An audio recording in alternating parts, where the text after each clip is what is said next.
The criminal charges facing the former president could have a major impact on all of next year's elections. Republican leaders here are saying that a criminal trial at the top of the ticket is probably not going to help Republican candidates. And WRAL Capitol Bureau Chief Laura Leslie has their reactions today. We could be facing the unprecedented prospect of a major party's presidential candidate being criminally tried during campaign season. I asked some of the state's top elected Republicans what that might mean for the 2024 elections.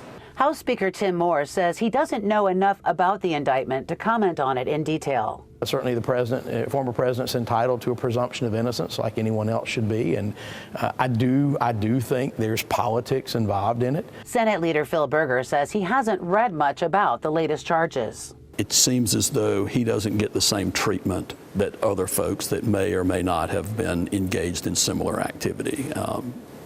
That's at least the perception that I have. Former President Trump continues to lead the GOP primary polls, and the latest indictment is not expected to change that. Both Berger and Moore say they'll support the nominee, even if it's Trump. But they agree the prospect of his criminal trial happening during campaign season is not likely to help the Republican ticket next November. I think from what I've seen, every time he gets indicted, it strengthens him within the party.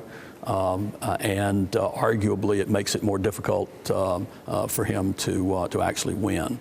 It would clearly be better if that were not the case, if he were not under indictment.